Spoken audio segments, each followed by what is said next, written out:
Hello students. अभी हम देख रहे हैं उत्तराखंड बोर्ड परीक्षा 2020 के 30वें क्वेश्चन को।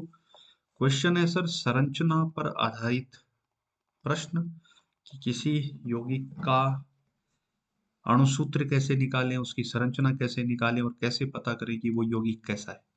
तो ऐसे क्वेश्चनों को बोलते हैं सर हम संरचना पर आधारित स्ट्रक्चरल बेस्ड क्वेश्चन। क्वेश्चन है सर हमारा कि एक कार्बनिक यौगिक ए है जिसमें इतना परसेंट कार्बन है, इतना परसेंट हाइड्रोजन है और बाकी बचा हुआ क्या है सर, ऑक्सीजन। आपको 11th का याद आ गया होगा, एम्पेरिकल फॉर्मूला हमने वहां पढ़ा था सर, मूलानुपाती सूत्र पढ़ा था। यौगिक का आणविक द्रव्यमान दे रखा है 86। ये टॉलेन अभिकर्मक को टॉलेन है सर, ये टॉलेन अभिकर्मक को अपचयित नहीं करता है, तो कुछ समझ में आया होगा, एल्डिहाइड कीटोन आने वाला है। सोडियम हाइड्रोजन बाइसल्फाइड के साथ योगात्मक उत्पाद बनाता है और आइडोफोम परीक्षण भी सरलता से देता है। तो आपको याद आ गया होगा कि Tollens, iodoform, sodium hydrogen sulphate, ये सब एल्डिहाइड कीटोन वाले टेस्ट हैं। प्रबल ऑक्सीकरण करने पर ये एथेनोइक और प्रोपेनोइक अम्ल देता है। यौगिक ए की संभव संरचना दीजिए। जो संभव संरचना हो इसकी संरचना दीजिए और रासायनिक अभिक्रियाएं भी दीजिए। ठीक है सर, ये सबसे कॉम्प्लिकेटेड क्वेश्चन हो सकता है संरचना पर आधारित, क्योंकि यहाँ आपको यौगिक का नाम नहीं दे रखा है, यौगिक आपको खुद ढूंढना है। आपको दे रखा है उसके प्रतिशत संगठन दे रखा है, तो मतलब आपको निकालना पड़ेगा सर पहले क्या, मूलानुपाती सूत्र। यही निकालना पड़ेगा सर, मूलानुपाती सूत्र निकालना है सर। तो देखिए, आपको कार्बन का परसेंटेज दे रखा है 69.77, हाइड्रोजन का परसेंटेज दे रखा है 11.63। तो अब ऑक्सीजन बचा हुआ है सर, तो इसके लिए ऑक्सीजन का कैसे करेंगे। तो देखिए सर, कार्बन प्लस ऑक्सीजन का जो परसेंटेज है सर, ये है 69.77 प्लस 11.63। इस परसेंटेज को टोटल को ऐड ऐड कर दीजिए सर, और ये टोटल ऐड करने के बाद इसको माइनस कर दीजिए किस में से, 100 में से। ठीक है, अब ऐसा क्यों करना है सर, क्योंकि हम मान लेते हैं कि टोटल जो मेरे पास यौगिक है वो कितना होगा, 100 ग्राम, इसीलिए परसेंटेज लगाया सर, प्रतिशत, 100 में से प्रतिशत, प्रत्येक 100 में कार्बन कितना है, इतना, हाइड्रोजन कितना है, इतना, तो ऑक्सीजन कितना होगा। तो ऑक्सीजन इन दोनों को जोड़ने के बाद जितना आएगा, जो बचा हुआ होगा सर, वो क्या हो जाएगा मेरा, ऑक्सीजन। तो कार्बन और ऑक्सीजन टोटल, कार्बन और हाइड्रोजन सर है, ध्यान दीजिए, कार्बन और हाइड्रोजन। तो जब आपने 100 में से इसको माइनस किया सर, तो आपका आया 18.6%। अब आपको निकालना है सर इसका मूलानुपाती सूत्र। हम करने वाले अणु अणु सूत्र का निर्धारण, और अणु सूत्र के निर्धारण से पहले आपको निकालने की आवश्यकता है किसको, मूलानुपाती सूत्र को। तो मूलानुपाती सूत्र कैसे निकालते हैं सर, जरा चेक कीजिए। आपको लिखना है कार्बन, यहाँ तत्व का नाम लिख दीजिए, हाइड्रोजन और ऑक्सीजन, जैसे जैसे आपको दे रखे। इनके परमाणु भार लिख दीजिए सर। कार्बन का परमाणु भार आप जानते हैं 12 है, हाइड्रोजन का 1 है और ऑक्सीजन का 16 है। आप पूरे मॉलिक्यूलर मास भी लिख सकते हैं सर, जैसे हाइड्रोजन 1.008 रख सकते हैं, पर उसकी जरूरत नहीं पड़ेगी। परसेंटेज जो आपको दे रखा सर, इस प्रतिशतता को हम लिखेंगे ग्राम में। ठीक है, कितना प्रतिशत दे रखा सर, 69.77, तो इसको लिख दीजिए सर 69.77 ग्राम। ठीक है, हाइड्रोजन कितना दे रखा सर, 11.63, इसको भी ग्राम में लिख दीजिए। और ऑक्सीजन आ गया सर मेरा 18.6, इसको भी किस में लिख दीजिए सर, ग्राम में। इतनी बात आसान है सर। अब आपको निकालनी है सर मोलों की संख्या। और मोल कैसे निकालते हैं सर, तो मोलों की संख्या, मोल बराबर क्या होता है सर, गिवन मास, द्रव्यमान दिया हुआ द्रव्यमान या भार बटे आणविक भार, ऐसे ही निकालते थे सर, है ना। तो given mass upon molecular mass, तो ये आपको लिखना है। अब गिवन मास कितना है सर, देखिए ये दे रखा है हमें 69.77, तो आपने लिखा सर 69.77 अपॉन कितना आ जाएगा सर, मॉलिक्यूलर मास, या यहाँ पे मोलर मास लिख दीजिए सर, तो कितना आ जाएगा 12। कितना आएगा सर, कैलकुलेट कर लेंगे। 11.163 है सर, ये 11.63 लिख दीजिए सर यहाँ पे, अपॉन कर दीजिए कितना, 1, 11.63 है सर, ये ध्यान रखना। और ये अपॉन कर दीजिए सर 1, बराबर जो आएगा लिख दीजिए, और ये करिए सर आप 18.6 और अपॉन आ जाएगा 16, बराबर में जो आएगा ये लिख दीजिए। कुछ नहीं किया सर, इसके बटे में ये डाल दिया है ना, दिया हुआ भार बटे आणविक द्रव्यमान। अब देखिए सर, अगर आप 12 से इसको डिवाइड करोगे तो ये आंसर आने वाला है लगभग लगभग 5.81। वैसे मैंने कैलकुलेट करके रखा हुआ है ताकि समय ना लगे। ये आने वाला है सर 11.63, क्योंकि एक से डिवाइड करोगे तो कोई फर्क नहीं पड़ेगा। और ये आने वाला है 1.16 के आसपास, 1.16। ठीक है सर।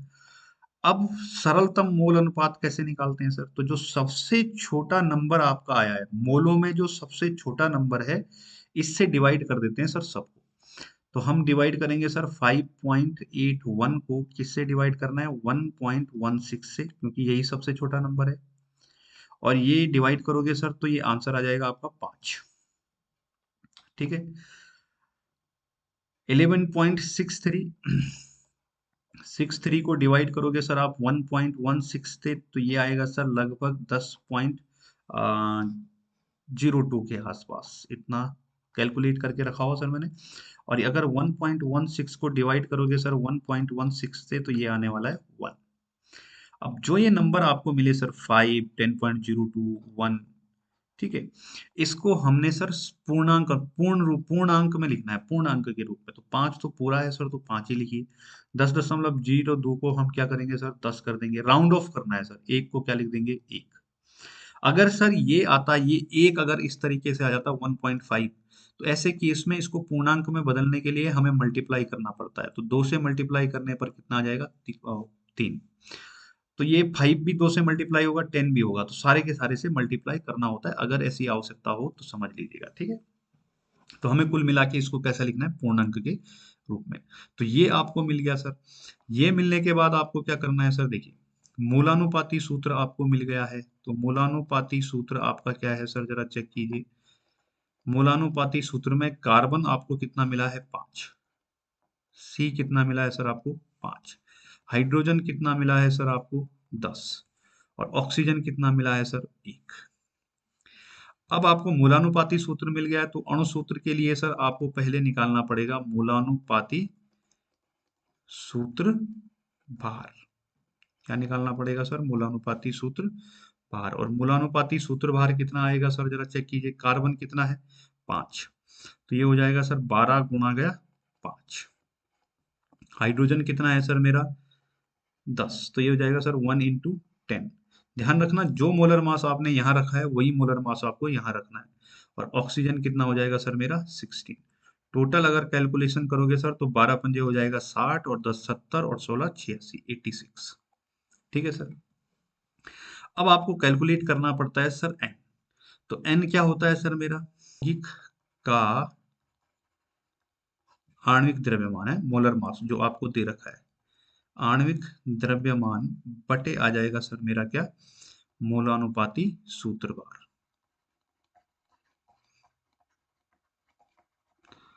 अब गिवन मास भी कितना है सर? मोलर मास कितना दे रखा है आपको? 86। तो ये आ जाएगा सर आपका 86/86। 86/86, तो कितना आने वाला है सर? 1। अब जब आपको अणु सूत्र निकालना होता है सर, ठीक है, यहाँ देख लीजिए थोड़ी सी खिचड़ी बन गई है। अगर आपको निकालना होता है अणु सूत्र, तो अणु सूत्र निकालने के लिए होता है सर n इंटू मोलानुपाती सूत्र। ठीक है सर, n इंटू मोलानुपाती सूत्र। तो n कितना आया सर हमारा? n आया है 1। तो ये हो जाएगा सर n इंटू मोलानुपाती सूत्र C5H10O। ठीक है सर। तो आपका अणु सूत्र कितना आने वाला है? C5H10O। ठीक है सर। तो ये हमारे पास यौगिक का क्या आ गया सर? सूत्र। तो आपको जो यौगिक मिला सर, आपको यौगिक मिला था C5H10 और O। ठीक है सर। अब देखिए ये क्या बोल रहा है? यौगिक टॉलेन अभिकर्मक को अपचयित नहीं करता है। देखिए सर, अगर टॉलेन, देखिए पहली बात तो आप ये याद कीजिए कि टॉलेन और फेहलिंग जो शब्द आए थे, ये आपने यूज किए थे सर एल्डिहाइड के लिए और कीटोन के लिए। क्लियर है? अब ये नहीं देता है तो देखो, एल्डिहाइड टोलेंट टेस्ट कैसा देता है सर? पॉजिटिव। और कीटोन कैसा देता है सर? नेगेटिव। तो मतलब ये नहीं देता है, तो ये यौगिक मेरा कौन सा है सर? कीटोन है। एक चीज क्लियर हो गई कि मेरा यौगिक कैसा है सर? कीटोन। पर कीटोन तो बहुत सारे हो सकते हैं सर C5H10 में। तो ये क्या बोल रहा है सर? ये अपचयित तो नहीं करता है, लेकिन सोडियम हाइड्रोजन सल्फाइड के साथ योगोत्पाद बनाता है, जो क्लियर कर देता है सर कि यौगिक कैसा है, कीटोन। अच्छा, और आइडोफोन परीक्षण भी सर ये क्या देता है, आसानी से देता है। आइडोफोम परीक्षण कौन देते हैं सर, ये भी समझिए। आइडोफोम परीक्षण वो देते हैं सर जिनके अल्फा पोजीशन पे क्या होता है, मिथाइल ग्रुप होता है सर, मेथिल ग्रुप होता है। मतलब ये क्या होते हैं सर, मेरे मेथिल कीटोन होते हैं। क्या होंगे सर ये मेरे मेथिल कीटोन। जो होने वाला कंपाउंड है वो क्या होने वाला है, मेथिल कीटोन। अगर हम चेक करें सर, देखिए इस टॉलिन अभिकर्मक और सोडियम हाइड्रोजन सल्फाइड ने कंफर्म किया कि ये कीटोन है, और आइडोफोम परीक्षण कंफर्म करता है कि इसके अल्फा पोजीशन पे क्या है, मिथाइल ग्रुप। कीटोन के अल्फा पोजीशन पे एक मिथाइल ग्रुप फ्री ढूंढ रहा है सर। तो चेक कीजिए क्या हो सकता है। ये मेरा एक कार्बन है सर, ये दो, ये तीन, और ये चार, और ये मेरा आ गया सर पांच कार्बन। अगर मैं डबल बॉन्ड ओ यहां लगाता हूं सर, तो ये कार्बन मेरा अकेला छूट जाता है। ठीक है, तो ये होने वाला है सर, देखिए ये यहाँ छूट गया मिथाइल ग्रुप, तो अल्फा पोजीशन पे मिथाइल ग्रुप है, ये जीरो ग्रुप मान लेते हैं कीटोन, तो ये क्या हो जाएगा, अल्फा। ये अल्फा पोजीशन पे है सर, और यहाँ तीन कार्बन लगे हुए हैं, और यहाँ कैसा है, एक कार्बन। तो यहाँ पे अल्फा पोजीशन पे मैथिल ग्रुप है सर। कीटोन मेरा आ चुका है, तो मेरा सही फॉर्मूला क्या होना चाहिए, ये वाला। आशा करता हूँ समझ रहे होंगे, ठीक है। अब देखिए, अब हम करते हैं जैसा कि आपको पेपर में लिखना है, ठीक है। अब आपको जैसा पेपर में लिखना है उसकी तरफ देखते हैं। यौगिक सोडियम हाइड्रोजन सल्फाइड से क्रिया कर एक यौगोत्पाद देता है, और टोलिन अभिकर्मक को अपचित नहीं करता है, अतः इसे कीटोन होना चाहिए। ठीक है, टोलिन को नहीं कर रहा है तो कीटोन होना चाहिए। अब देखिए सर, मैं मान लेता हूं मेरे पास, क्योंकि यह धनात्मक आइडोफॉर्म देता है, तो अतः इसे एक मैथिल कीटोन होना चाहिए। तो फॉर्मूला हमने सेट कर दिया। जो अब तक काम किया वो आपको रफ पे करना है। तो आपके पास कंपाउंड मिल गया ये वाला, देखिए जी, CH3 CH2 CH2, और ये हो गया मेरा C डबल बॉन्ड O, और इधर लिख देता हूं मैं CH3। ठीक है, इसके साथ आप रिएक्शन करिए किसकी, हाइड्रोजन सल्फाइड की। तो ये आ गया sir sodium hydrogen sulphide. Sodium hydrogen sulphide का रिएक्शन कराया आपने, तो आप जानते हैं होने क्या वाला है, ये एस अपने लोन पेयर से अटैक करने वाला कहा, कार्बन पे। ठीक है, तो कंपाउंड मेरा क्या बनने वाला है, जरा चेक कीजिए। ये बनेगा सर मेरा CH3, जैसा आपने लिखा है पहले वैसे ही लिखिए, CH2 यहाँ जब ये सल्फर अटैक करेगा किस पे, इस कार्बन पे, तो ये बॉन्ड टूट जाएगा सर, और यहाँ बनने वाला है आपका क्या, OH। यहाँ लगने वाला है आपका SO3Na। क्लियर है, यहाँ लगने वाला है आपका SO3Na, और इधर था सर आपका CH3। तो ये हो गई आपकी पहली अभिक्रिया। दूसरी अभिक्रिया क्या है सर, अब टॉलिन टेस्ट तो ये नेगेटिव देता है, तो इसकी रिएक्शन होगी नहीं। क्योंकि यह धनात्मक आइडोफॉर्म परीक्षण देता है, तो इसे क्या होना चाहिए, मैथिल कीटोन। तो चेक कीजिए दूसरी अभिक्रिया यहाँ होने वाली है सर। आपने, अब बड़ा कंपाउंड है सर तो लिखने में बार बार टाइम लग रहा है, तो ये हो जाएगा CH3 CH2 C double bond O, और इधर आ जाएगा मेरा CH3। इसके बाद मैं इस ग्रुप को R के फॉर्म में लिखूंगा, तो आप थोड़ा ध्यान देना, जरूरत नहीं पड़ेगी, अब पूरा ही लिखना पड़ेगा। तो जब इस पे आप रिएक्शन कराते हैं सर NaOI का, मतलब NaOH प्लस I2 का। NaOI का मतलब क्या है, NaOH प्लस आपको कराना है किसका, I2 का। ये आइडोफॉर्म परीक्षण है सर। कौन सा टेस्ट कर रहे हैं हम, आइडोफॉर्म परीक्षण। ठीक है, अब यहाँ मैकेनिज्म तो पर आप सीधा सीधा समझते होंगे सर। देखिए, एक तो मेरा क्या निकलेगा, आइडोफॉर्म निकलेगा, है ना। तो ये CH3 जो है सर, ये CH3 निकल सकता है क्या, मिथाइल आइडोफॉर्म के फॉर्म में, तो ये निकल जाएगा CHI3, है ना। ये मिथाइल ग्रुप निकल जाता है CHI3 में। अब बाकी बचा हुआ कार्बोक्सिलेट आयन में कन्वर्ट हो जाता है, तो क्या बचेगा मेरे पास, ये बचेगा CH3 CH2 CH2 COONA। ठीक है, तो ये मेरा क्या बच जाएगा, कार्बोक्सिलेट आयन। तो पहला रिएक्शन है सर सोडियम बाई सल्फाइड के साथ। दूसरा रिएक्शन है सर मेरा किसके साथ, आइडोफॉर्म परीक्षण। अगला है क्या है, यौगिक का प्रबल ऑक्सीकरण करने पर। तो यौगिक का प्रबल ऑक्सीकरण आप किस किस की प्रेजेंस में कर सकते हैं सर? जो मेरे स्ट्रॉन्ग ऑक्सीडाइजिंग रिएजेंट है, KMnO4 है सर मेरे पास है K2Cr2O7, है ना? इनकी मदद से आप क्या कर सकते हैं? प्रबल ऑक्सीकरण। तो कंपाउंड यहाँ लिख दीजिए सर, यौगिक मेरा क्या है? CH3 CH2 CH2 C double bond O CH3। ठीक है। अगर इसका आप प्रबल ऑक्सीकरण करते हैं K2Cr2O7 या KMnO4 की प्रेजेंस में, तो आपको ध्यान रखना है सर, कीटोन का ये वाला बॉन्ड ब्रेक होगा और एक एसिड बनेगा इस साइड और एक एसिड बनेगा सर ये। ठीक है, तो दो एसिड मेरा बनने वाला है। देखिए, अगर ये कितने कार्बन है सर? एक दो, तो ये बन जाएगा मेरा CH3C डबल बॉन्ड OOH, और दूसरा एसिड बन जाएगा सर मेरा ये CH3CH2COOH। तो ये क्या निकला सर मेरा? ये बना मेरा एथेनोइक, और ये क्या बना सर मेरा? प्रोपेनोइक। ठीक है, तो ये आपके कितने प्रोडक्ट बन गए? दो प्रोडक्ट। तो ये क्या बोल रहा था सर? आइडोफॉर्म परीक्षण भी देता है, प्रबल ऑक्सीकरण करने पर एथेनोइक अम्ल और प्रोपेनोइक अम्ल देता है। तो एक दिया सर इसने एथेनोइक और एक दिया प्रोपेनोइक। तो यौगिक ए की संभव संरचना दीजिए। तो यौगिक ए की संरचना आपके पास क्या होनी चाहिए सर? देखिए, लास्ट में आपको संरचना लिखनी है। तो यौगिक ए की संरचना क्या होने वाली है? CH3 C double bond O CO double bond O CH2 CH2 और CH3। इसके लिए एक और ट्रिक है सर, पर वो इन फ्यूचर फिर बताएंगे। क्वेश्चन को, ट्रिक ये है सर कि क्वेश्चन को उल्टा सॉल्व कीजिए, आपको आसानी से पता लग जाता है। ठीक है, तो आज के लिए इतना ही रखते हैं सर।